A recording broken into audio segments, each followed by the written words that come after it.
Well, I hope everyone is having a wonderful International Dark Sky week. We have had a wonderful series of events and we're excited for more to come. I'm Ruskin Hartley. I'm the Executive Director of the International Dark Sky Association, joining you from Tucson, Arizona. And this evening, my evening, Dawn's morning, we have a conceptual artist out of Holland, Daan Roosengaarde. He's actually joining us from Bali, Indonesia this morning for him. So good morning, Daan. Thanks for joining us. Good morning, Ruskin. Yeah, and happy dark sky week. Yeah. So we're really excited that Daan is joining us today. He's been doing some really remarkable work, helping people think about lightness and dark in a whole new manner. Our program is we're going to show a couple of Daan's recent videos, his wonderful films about the work he's been doing, and then we're going to have a conversation. So please pop into the chat, whether you're watching on Facebook or YouTube, pop us a little note saying where you're listening in from, and please get those questions in there so we'll have a little time at the end to take some of those questions. So first off, I think, Lauren, can you roll a couple of videos and then we'll come back?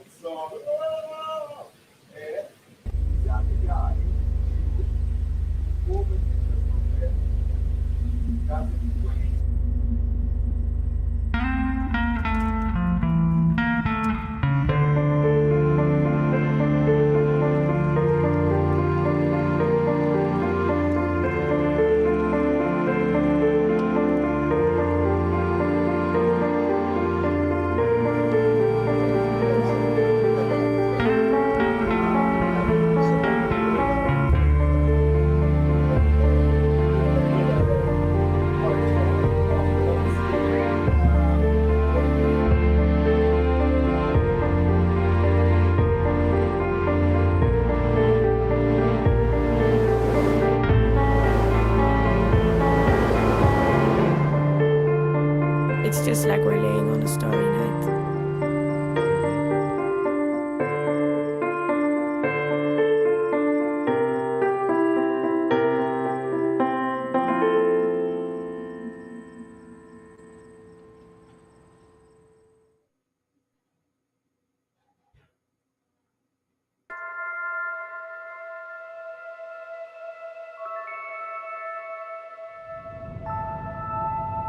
One night, I realized that there's this amazing light performance above us, but we don't see it.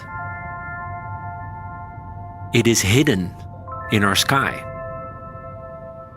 Over 80% of the world population is disconnected from our universe because of light pollution.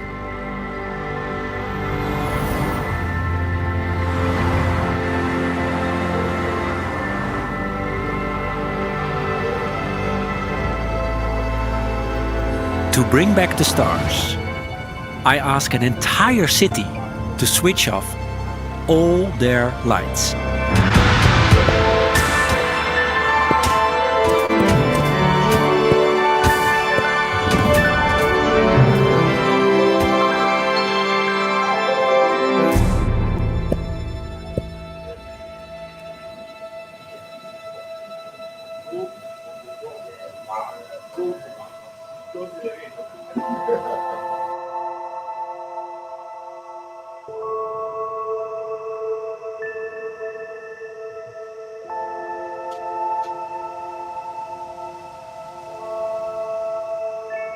I'm so proud to switch off all the lights in our city, to see the stars and feel connected with each other.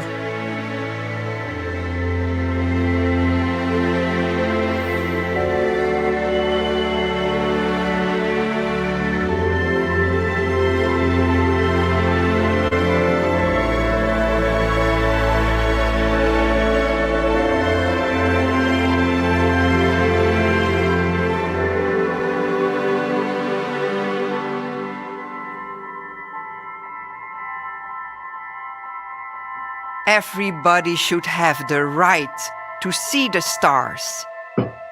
UNESCO aims to recognize seeing stars as our universal heritage.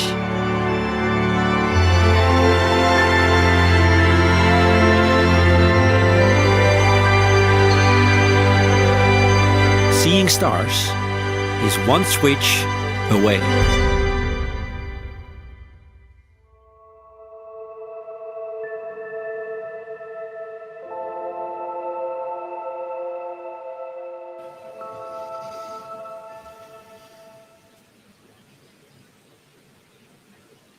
Well, Daan, that is so powerful. I love the end there. Seeing the stars is just one switch away. So you're an artist. You could have chose to work in any medium. What is it about light and dark that really drew you to these kind of large scale projects? Oh, I think, for me, light is a language. When we look up in the sky to the stars, this is not just something decorative or poetic, but it's information, communication that is speeding towards us 300,000 kilometers per second. And so it's such a great tool to make relations with yourself, with the nature, the people around you, the world around you. So you saw the movie of Van Gogh, which was commissioned by the International Van Gogh Foundation to celebrate his 125th anniversary. And so basically I followed his footsteps, find this beautiful bicycle path where he lived and worked in 1883, and inspired by the glow-in-the-dark little stars that you had on the ceiling when you were a boy or girl, make a bicycle path that charges at daytime and glows at night. It's in a nature area, so standard lighting was a hard no. It's public, it's for everyone, and it shows how darkness and light, how function and fantasy, how poetry and pragmatism can go hand in hand to create places of wonder. I think the way we're treating light these days is very brutal. Street lights burning the whole night, just like blah, blah, blah, blah, So I love light, but I also love darkness. So we just need to curate. We need to moderate it better. And I think, that's the future. Yeah, that's the future of the city. I'm curious with that piece. Was it a hard sell to the Van Gogh folks to persuade them that they should take it this direction and really, it's going to be? I can imagine the response. Oh, it's going to be a dark space. People aren't going to feel safe. Is it going to be enough light? So I'm just curious. To persuade people to do something, to take a risk on this. Like in every innovation I've done in the last 15 years that I'm running this design studio. In the beginning, there are always people saying, not allowed, not possible. And once they finally done it, they say, oh, that's really good. Why is it not everywhere? Why are not all the bicycle paths like that? So it's been up and running for 6 years. There are no problems. Actually, the light is enough to sort of guide you, which is with a wayfinding light.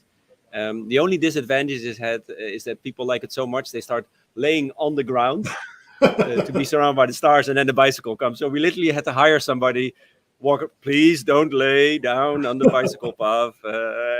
That's a true. And now I hear it's a hotspot for teenagers. First they go to cinema in the big city, and then they go after the movies to there and do the things you do on a first date. So I think it's really it's collaboration between designers, engineers, municipalities, the citizens.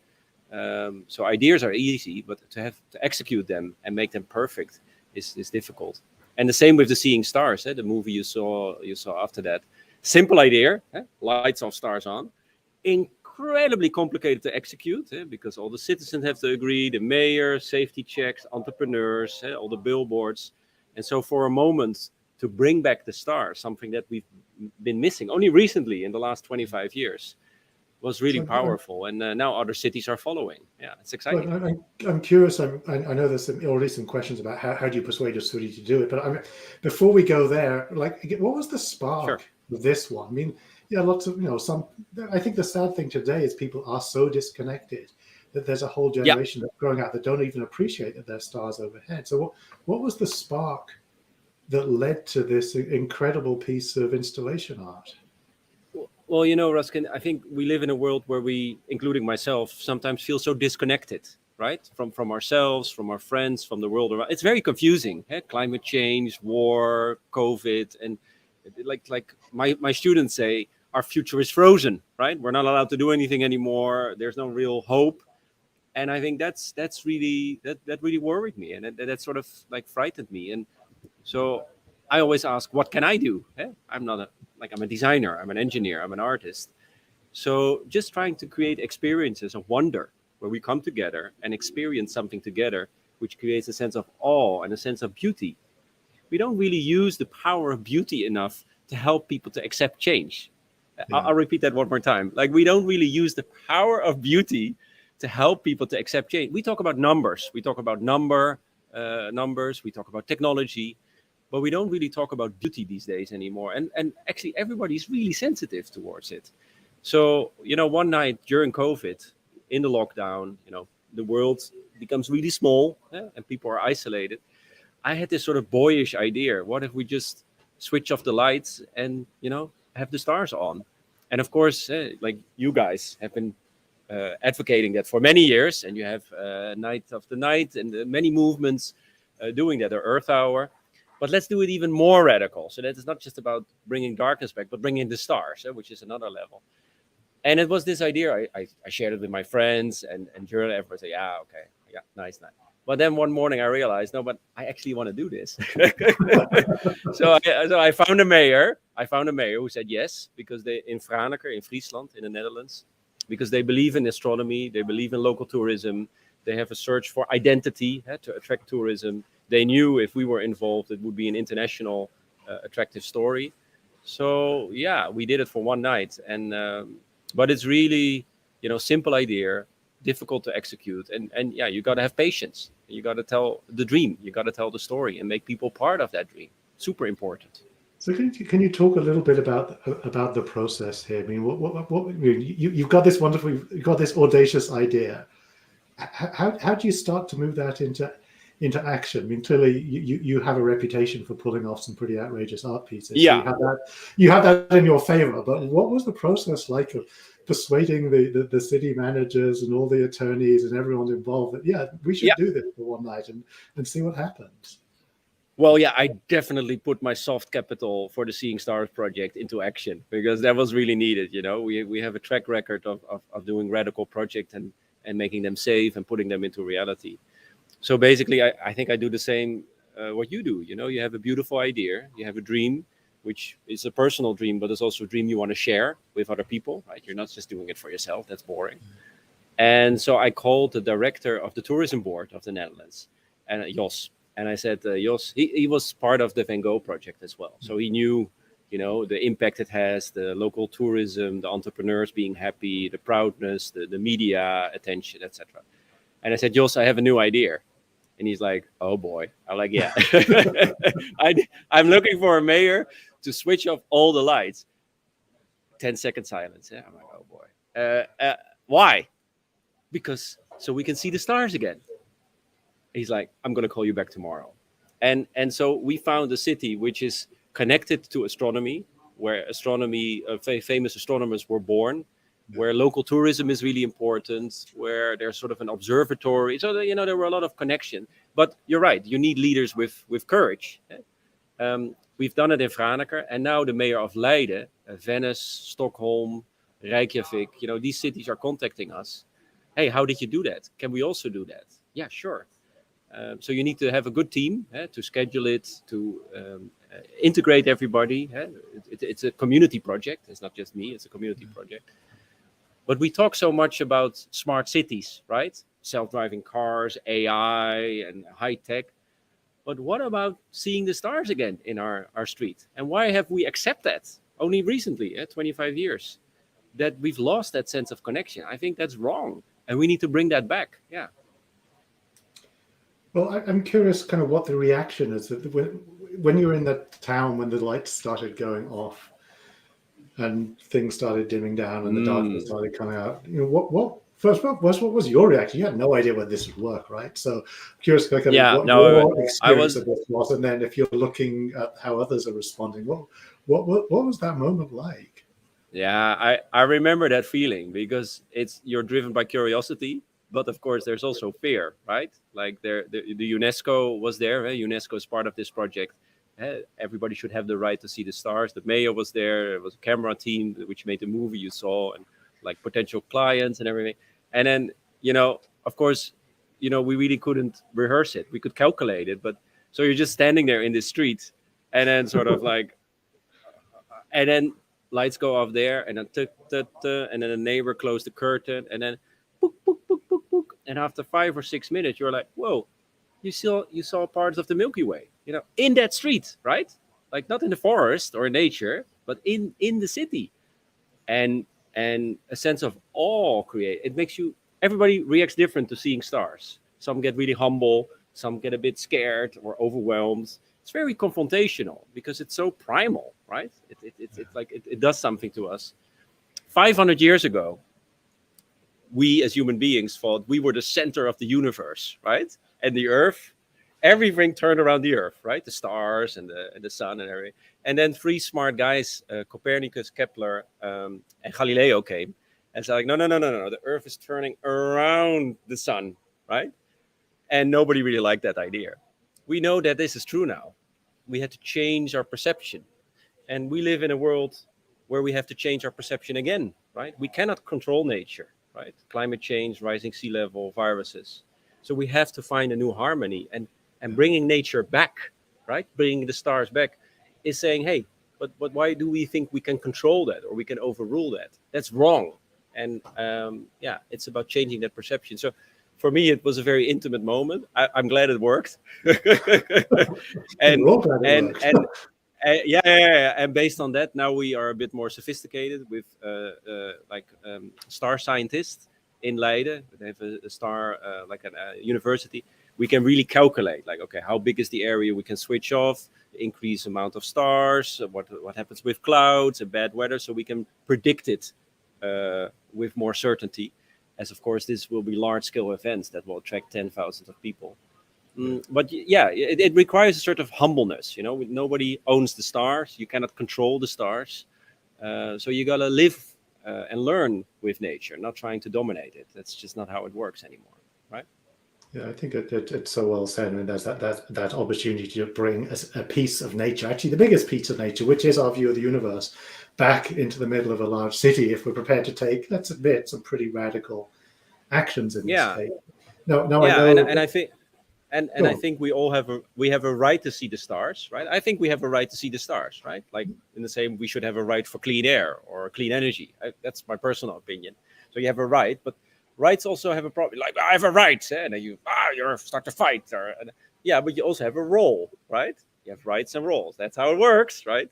So I think, and that's what I love. What you guys are doing as an organization, you address the right, but you also address the role, and you give toolkits like, hey, you can redesign your streetlights, or hey, this is beautiful, or hey, these are stories that you can share. Yeah. So I always ask, okay, what can be your role? What can you do? Right? It's a big topic, so let's make it small and enable people to be part of that. It's so powerful. And for me, I think what this really does, it creates that spark and that opportunity to start a conversation.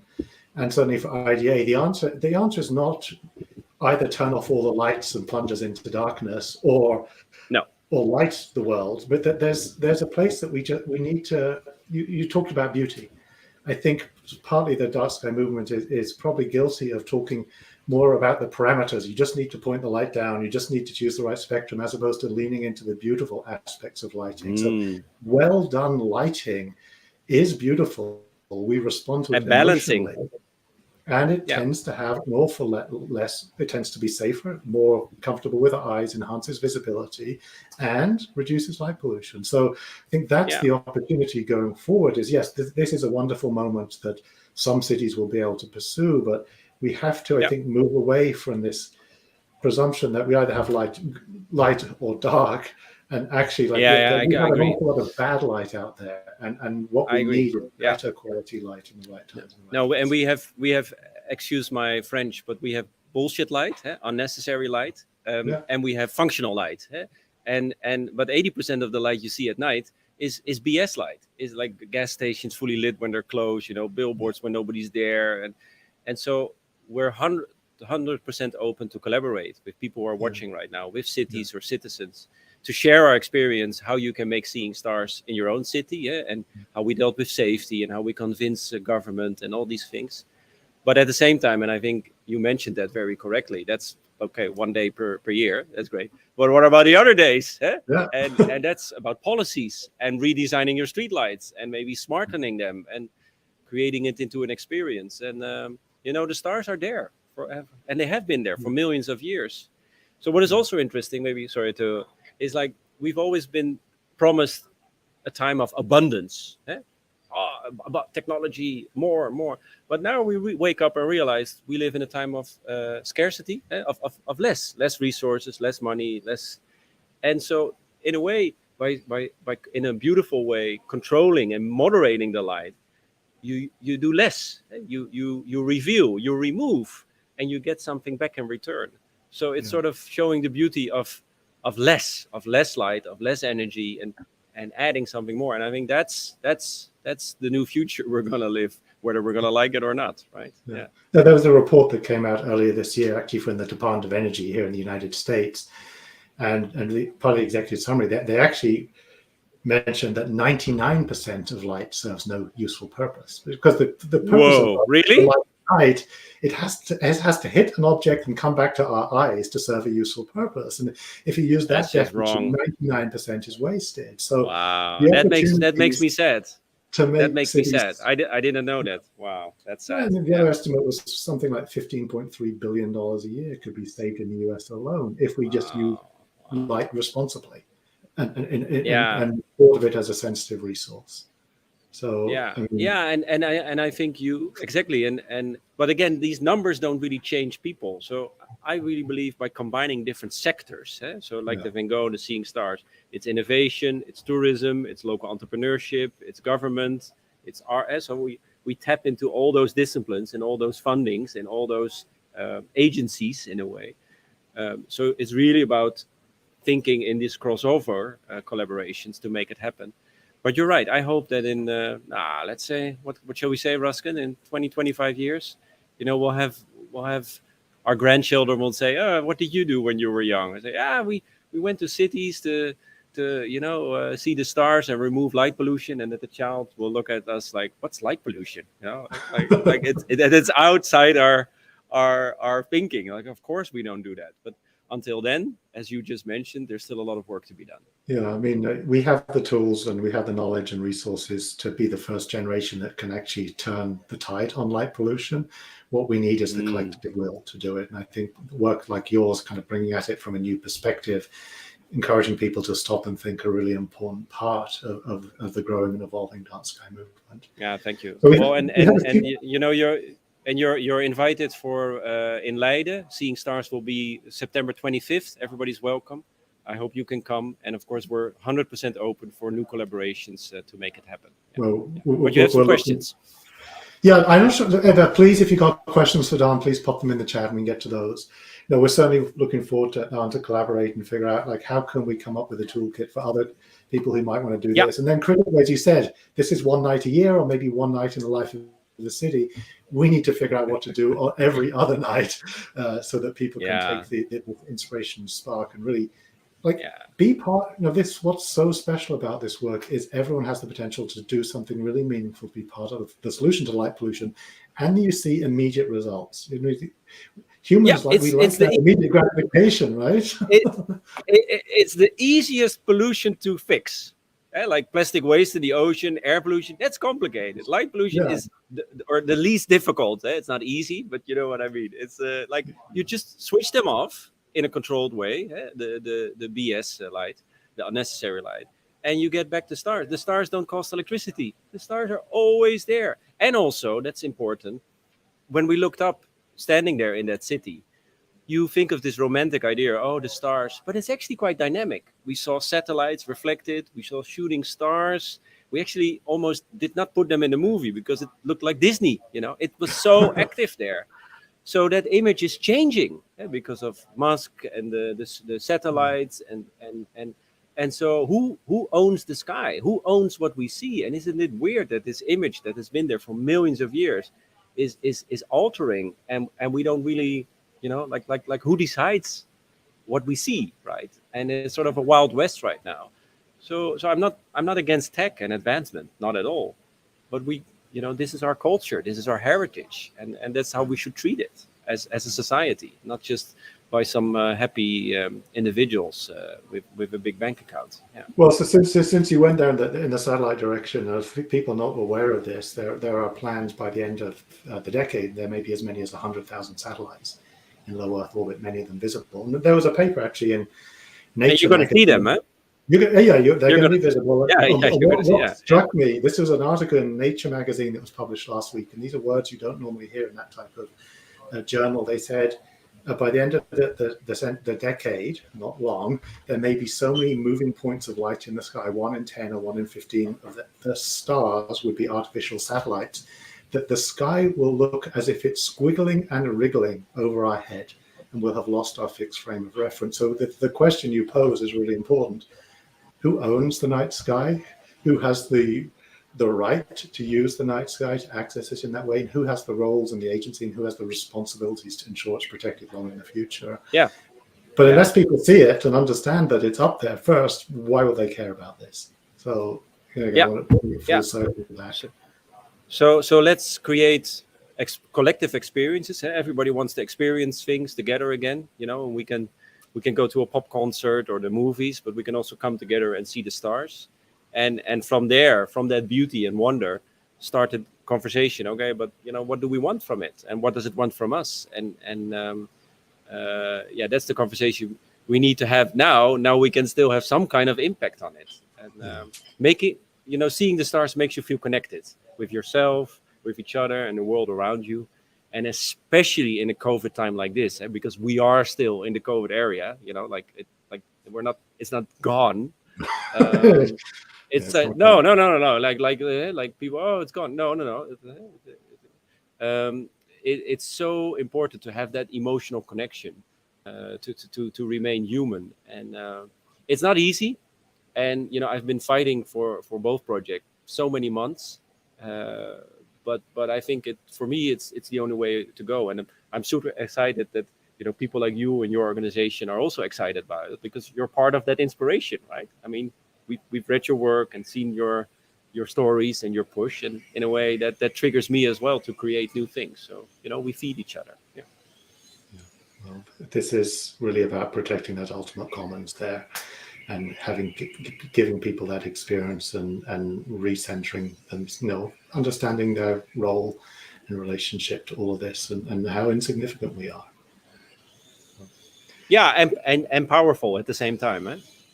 Yeah, I mean, the power to stop the light of the Milky Way that's been traveling for millions of miles and many light years, and it gets stopped just before it reaches the city. It gets lost in the net. Yeah, because of us. Yeah, because of us. Yeah. So I think we can be sad, we can be worried, we can be depressed, and that's all real emotion. But we can also be curious, and I always try to just imagine, what can I do? I'm not a billionaire, but what can I do? So 100% open for new dialogues, new collaboration. If you go to the website, Studio Roosegaarde, you see Seeing Stars. We made a short manual, like a one-pager, how we convinced people and the different steps. Please, Ruskin, don't you agree? Like, if other people are encouraged, feel free to do so, and put us on the VIP list. We'll be there. Yeah. Wonderful. Well, Daan, thank you for sharing your perspective and your work and your kind of can-do attitude here. I kind of want to close with one of the comments that came in from Wabanaki, the people at the Daan land, Mikami Indian. Apologies if I'm mispronouncing that. The question is, who stewards the dark skies? And the answer is so right on it. It really is all of us, has that shared collective responsibility to be part of the solution. So Daan, thank you for helping show people that there's a different way and a different future that we can all aspire to. And it sounds like we all have an open invitation to come and hang out in Leiden in September and experience it for ourselves, or figure out how to make it happen in your community. Yeah. No, it's going to be that's going to be epic. So the mayor approved. We have all the safety approval now and the risk calculation, and it's going to be different than the first one. But everybody's welcome, and we have some telescopes and people telling stories about the stars. So please. Fortunately, nobody owns the stars yet. Nobody owns the right to see the stars. And let's keep it like that. But so everybody's welcome. Yeah. Well, thanks again for joining us, Daan. Thanks for spending some of your morning with us and with our global dark sky community. And thanks everyone for tuning in for this wonderful Anytime. Thank you, Ruskin, for the host. Great. Great, wonderful. Well, thanks everyone. We'll wrap up now. I hope everyone has more plans for International Dark Sky Week. You can find out more if you go to idsw.darksky.org. There are events happening around the world, globally and in person now. Lots of great tools and resources that you can share. And one of the things that we're really trying to do this week is really just raise awareness of the value of the night sky. Really, the tagline is Discover the Night. There's so many wonderful opportunities to do that. We are able to do this because of the support and the work of these countless volunteers and active citizens around the world getting involved in the Dark Sky movement. So thanks so much. Look forward to see you under the stars, Daan. Under the stars.